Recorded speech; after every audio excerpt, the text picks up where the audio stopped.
Salam sejahtera, terima kasih karena bersama dengan saya di Nazilin Unity Channel. Ini perkembangan terkini, laporan terkini berkait dengan skandal pasir di Selangor yang mengaitkan dengan ahli politik berpengaruh di Selangor. Wah, ini memang paling ditunggu-tunggu.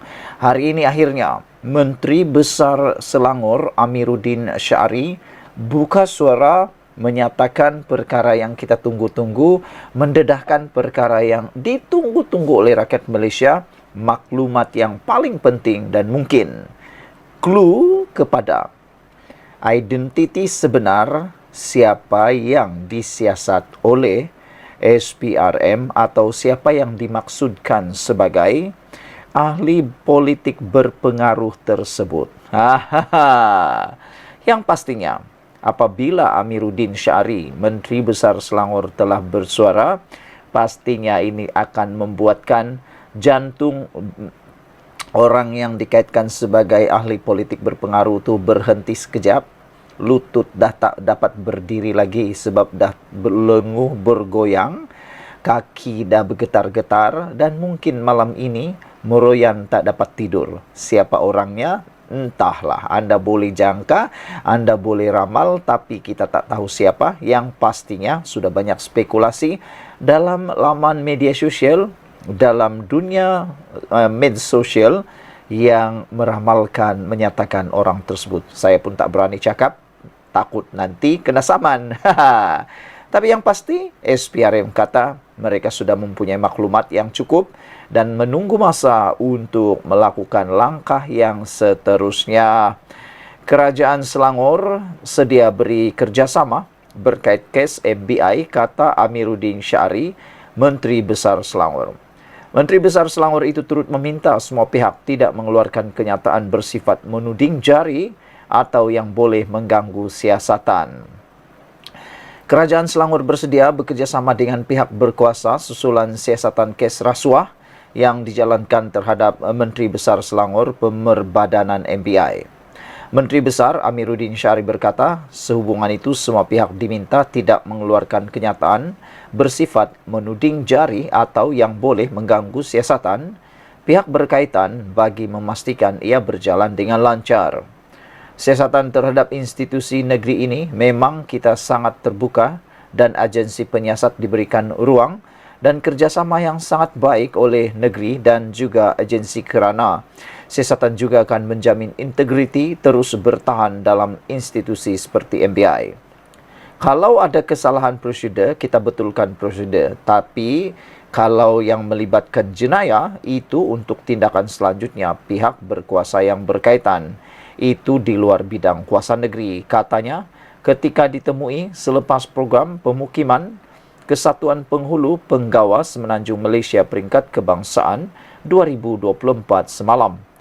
Amiruddin yang juga pengerusi MBI berkata, bermula pada tahun 2019, pihaknya telah memperketat prosedur operasi standard dalam menguruskan badan yang bertanggungjawab, menguruskan pelaburan dan perniagaan negeri itu bagi menjamin tata kelola yang baik.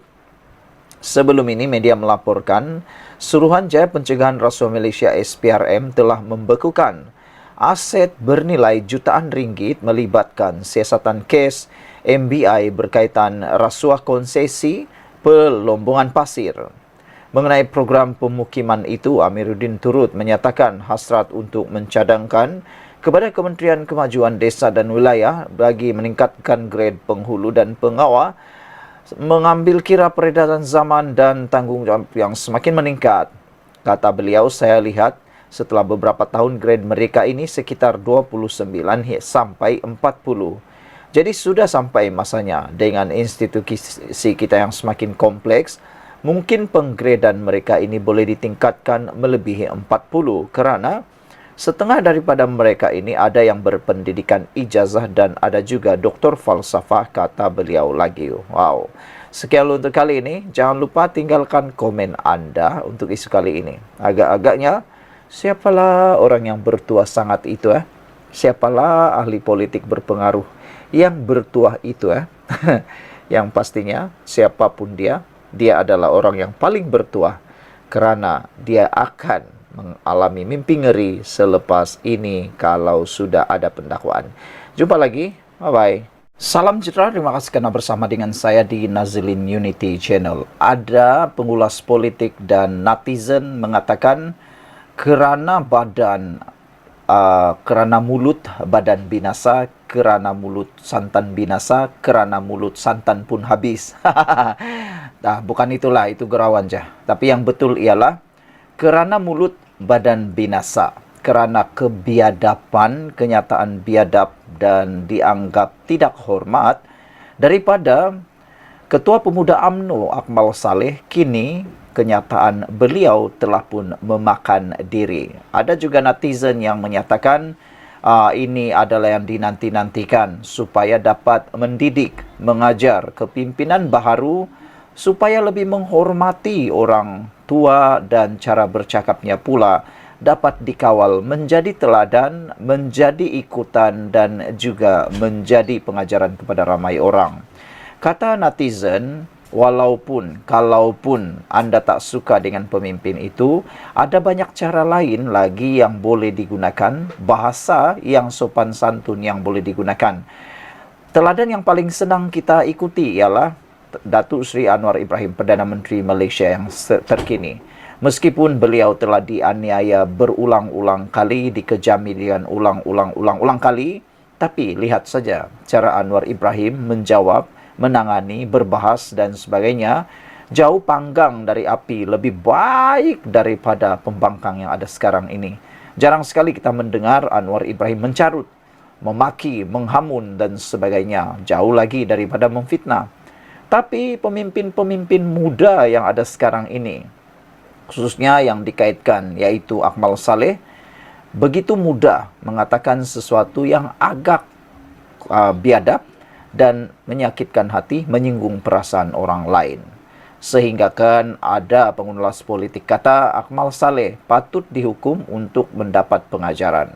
Apa yang dimaksudkan hari ini apabila disebut kerana mulut badan binasa, kerana pulut santan binasa? Akhirnya ini yang terjadi. Akmal Saleh akhirnya menjadi kluster mahkamah. Bukan kerana jenayah, tetapi kesalahan yang lain, yaitu kerana perbuatan memfitnah Teresa Kok. Hari ini Teresa Kok sah menyaman fitnah Akmal Saleh dengan satu jumlah yang sangat banyak, yaitu 25 juta ringgit. Kalau Akmal Saleh kalah, kalau Teresa Kok menang dalam kes saman ini, menjadi tanda tanya dari mana Akmal Saleh nak mendapatkan duit 25 juta ringgit itu. Yang lebih baik lagi, kata pengulas ialah, ini akan mungkin dapat menjadi teladan kepada pemimpin yang lain. Tapi ada juga netizen kata, mau melihatlah sejauh mana isu sijil halal ini akan menjadi pengajaran kepada Akmal Saleh. Jangan-jangan, kata mereka, nanti ada pula permohonan maaf di hujung, di pertengahan perbicaraan. Ada netizen kata, mesti dihabiskan sehingga keputusan. Ahli Parlimen Seputih Teresa Kok memfailkan saman fitnah terhadap Ketua Pemuda UMNO Datuk Dr. Muhammad Akmal Saleh di Mahkamah Tinggi Melaka pada 21 Oktober lalu. Naib Presiden DAP berkenan selaku pelanatif mengemukakan saman tersebut menerusi Tetuan SN Naya and Partners. Ia berhubung kenyataan didakwa fitnah oleh Exco Kemajuan Desa, Pertanian dan Keterjaminan Makanan Negeri itu dalam video di aplikasi TikTok pada 7 September lalu. Pemimpin DAP berkenan menamakan Akmal selaku defendant tunggal dan menuntut pampasan ganti rugi am, teruk dan teladan terhadap ahli Dewan Undangan Negeri Melaka itu. Selain itu, Teresa turut memohon instruksi untuk menghalang Akmal dari terus menyebut, menulis atau menerbitkan perkataan yang memfitnah serta relief lain yang difikirkan adil serta sesuai oleh mahkamah. Beliau mendakwa Akmal Saleh membuat kenyataan menghina dan merendahkan yang bermakna beliau bersifat perkauman, seseorang yang menyalahi undang-undang serta tidak menghormati agama Islam. Dalam kenyataan Akmal Saleh yang tular dahulu ialah apabila Akmal Saleh menyebut Teresa Cook sebagai seorang nyonya tua. Itu betul-betul telah menimbulkan kemarahan dan juga menimbulkan satu aib yang biadab kepada Teresa Cook. Sekian untuk kali ini. Jangan lupa tinggalkan komen Anda. Salam sejahtera. Terima kasih kerana bersama dengan saya di Nazilin Unity Channel. Ini jaminan SPRM yang pastinya akan membuatkan ramai takut, ramai gelisah, dan akan menggemparkan lebih ramai ahli politik. Azam Baki menjamin akan memantau kes Wan Bestarinet. Ketua Pesuruhjaya SPRM Azam Baki menyuarakan komitmen untuk memantau secara rapat siasatan ke atas Wan Bestarinet yang sedang berjalan. Bercakap dengan media di Putrajaya hari ini, Azam Baki menggesa semua pihak agar bersabar dan memberi masa kepada pegawai untuk melengkapkan siasatan secara terperinci. Saya tangguhkan dahulu pengumuman apa yang patut. Nanti tunggu sehingga pegawai saya selesai menjalankan siasatannya, kata beliau. Saya juga sentiasa memantau siasatan ini dari masa ke semasa. Jadi buat masa ini tak payah tanya orang lain. Tanya saya sahaja tentang perkembangan kes itu. Katanya seperti di peti Kosmo. Sementara itu, Azam Baki berkata SPRM memantau secara rapi lapangan terbang di seluruh negara untuk kemungkinan berlakunya kegiatan counter setting melibatkan cubaan membawa masuk warga asing secara salah di Malaysia. Kami sentiasa memantau semua lapangan terbang yang menjadi pintu masuk untuk warga asing ke negara. Bagaimanapun KLIA adalah pintu masuk utama. Jadi kita tumpu usaha di sana, katanya seperti dipetik New Street Times. Saudara-saudara sekalian, dengan pengumuman daripada Azam Baki berkait dengan kes Wan Bestarinet ini, kita semua sebenarnya tertunggu-tunggu siapa yang akan menjadi orang pertama yang akan disiasat di dalam kes Wan Bestarinet ini. Selain daripada itu, kes ini juga adalah kes yang menarik kerana ia melibatkan kerajaan yang terdahulu, termasuklah beberapa menteri pelajaran yang terdahulu. Dalam pendedahan terkini, bekas menteri pelajaran pada era Pakatan Harapan iaitu Mazli Malik, beliau menyatakan bahawa beliau sudah pun memberikan keterangan dan menyerahkan dokumen-dokumen yang penting berkait dengan Wan Bestarinet. Dalam kenyataan Mazli Malik juga, beliau telah menyatakan antara sebab beliau meletakkan jawatan adalah kerana kes Wan Bestari tersebut. Jadi sekarang ini yang menjadi perbualan netizen ialah siapa dalang di sebalik kes Wan Bestarinet ini, kalau benar-benar ianya melibatkan penyelewengan dan juga salah guna kuasa. Kerana kata mereka, kes ini memang sangat-sangat menarik. Dan ada beberapa nama menteri pelajaran pada waktu era kerajaan dahulu yang turut mengetahui dan di dalam bidang kuasa mereka. Antaranya timbalan Perdana Menteri, bekas timbalan Perdana Menteri terdahulu dalam kerajaan terdahulu, juga Mazli Malik yang telah pun memberhentikan Wan Bestarinet tersebut. Sekian untuk kali ini. Jangan lupa tinggalkan komen Anda. Sila tekan butang subscribe dan kita jumpa lagi. Bye-bye. Salam sejahtera. Terima kasih kerana bersama dengan saya di Nazilin Unity Channel. Ini pengakuan Najib terkini yang paling mengejutkan kita. Saya tidak sengaja terima wang yang dihantar Wan MDB kepada Petro Saudi, kata kenyataan terbuka Najib. Wah, rupanya ini isi tersirat dan tersurat di dalam kenyataan Najib baru-baru ini. Saya tidak sengaja terima wang yang dihantar Wan MDB kepada Petro Saudi. Datuk Seri Najib Razak hari ini tampil mengulas rumusan daripada artikel terbitan The Edge bahawa Petro Saudi dan Jolo bersekongkol untuk memperdayakan bekas Perdana Menteri itu. Kata beliau, saya tidak sedar bahawa Petro Saudi telah mengalihkan dana 1MDB dan saya tidak sengaja menerima wang daripada dana yang telah dihantar oleh 1MDB kepada Petro Saudi. Walaupun sukar bagi sesetengah pihak untuk memahami, saya telah dinasihati dan dengan jujur mempercayai pada masa itu bahawa dana yang saya terima adalah merupakan sumbangan politik daripada Kerajaan Arab Saudi, jelasnya. Kenyataan terbuka Najib itu dibacakan oleh anaknya Datuk Muhammad Nizar Najib di lobi Kompleks Mahkamah Kuala Lumpur petang tadi.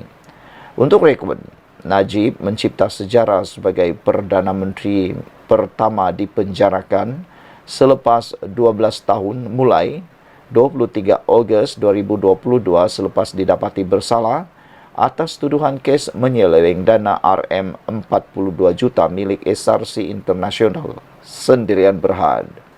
Dijadualkan pada 30 Oktober ini sebagai tarikh untuk keputusan sama ada Najib 71 tahun perlu membela diri atau dibebaskan daripada pertuduhan penyelewengan dana 1MDB.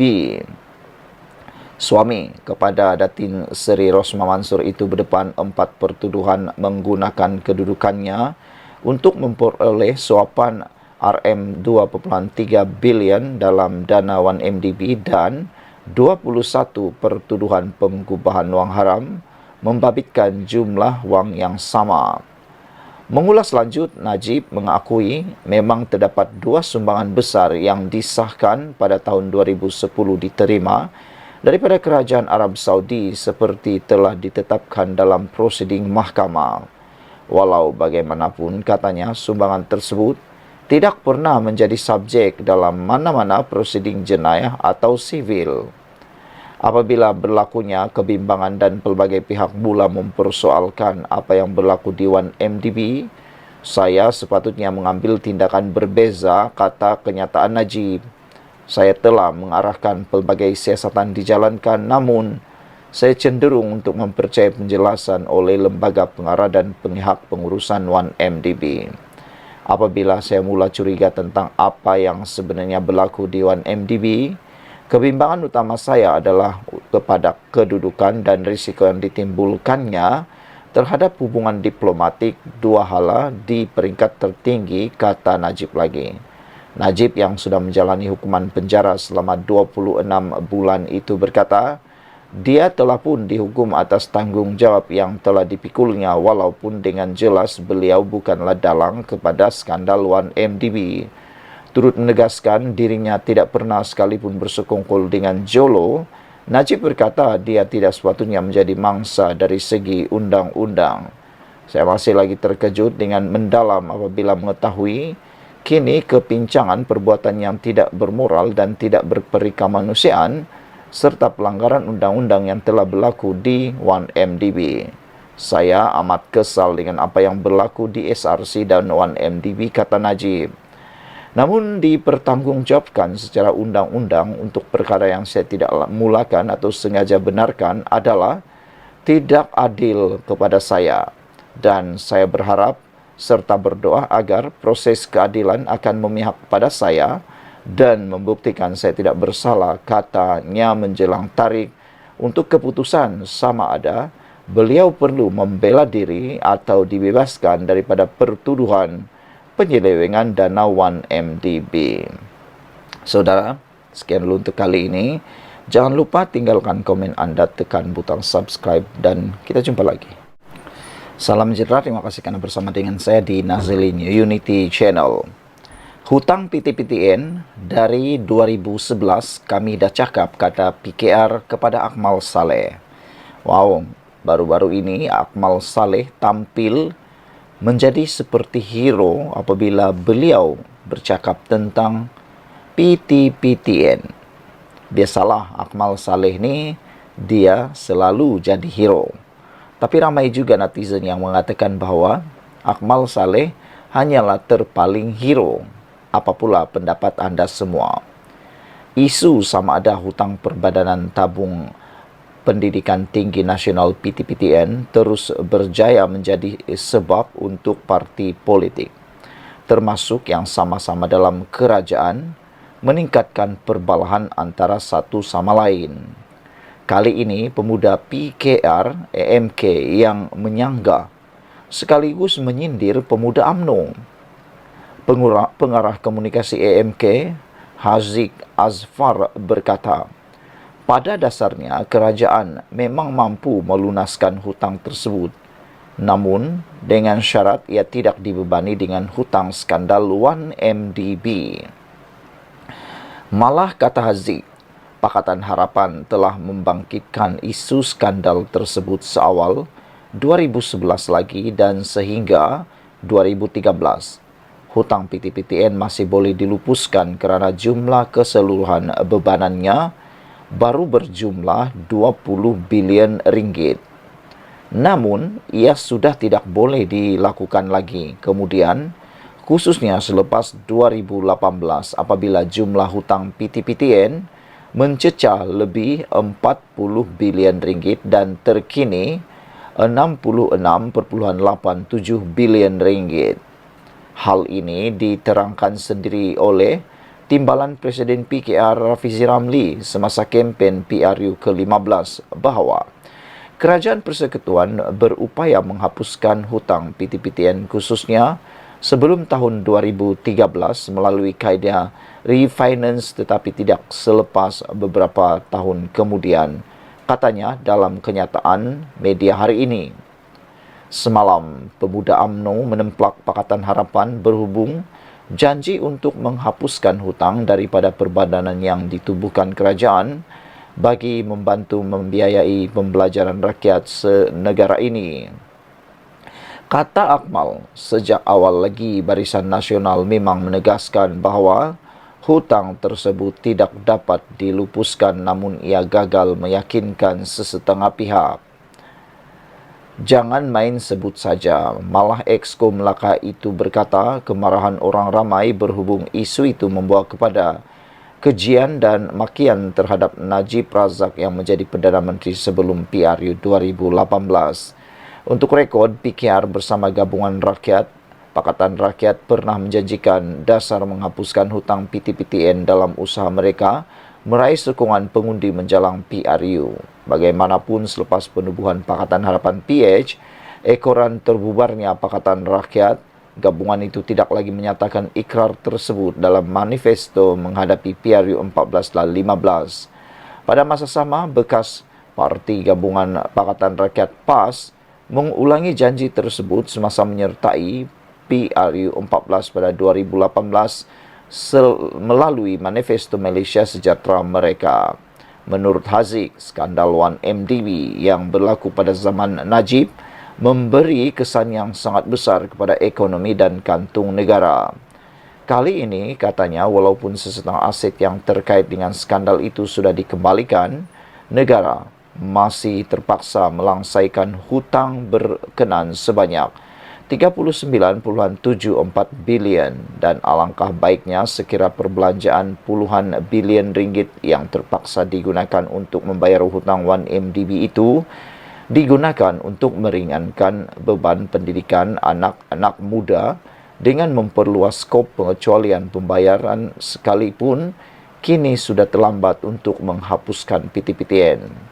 Bagaimanapun, apa boleh buat, layan sajalah, katanya. Sementara itu, melalui catatan di media sosial yang hari ini, Akmal Saleh menganggap Haziq tidak memahami apa maksud sebenar yang diperkatakannya semalam. Apabila nak buat kenyataan, kena faham dulu apa yang nak dibicarakan, bukan main sebut sahaja dahulu, tetapi langsung tidak faham apa yang diperkatakan, kata Akmal Saleh. Nanti jadilah macam ni, janji dahulu, lepas tu bila kita boleh buat, mulalah cari salah orang lain untuk dipersalahkan, kesian, katanya. Saudara, dua komen daripada netizen berkait isu ini.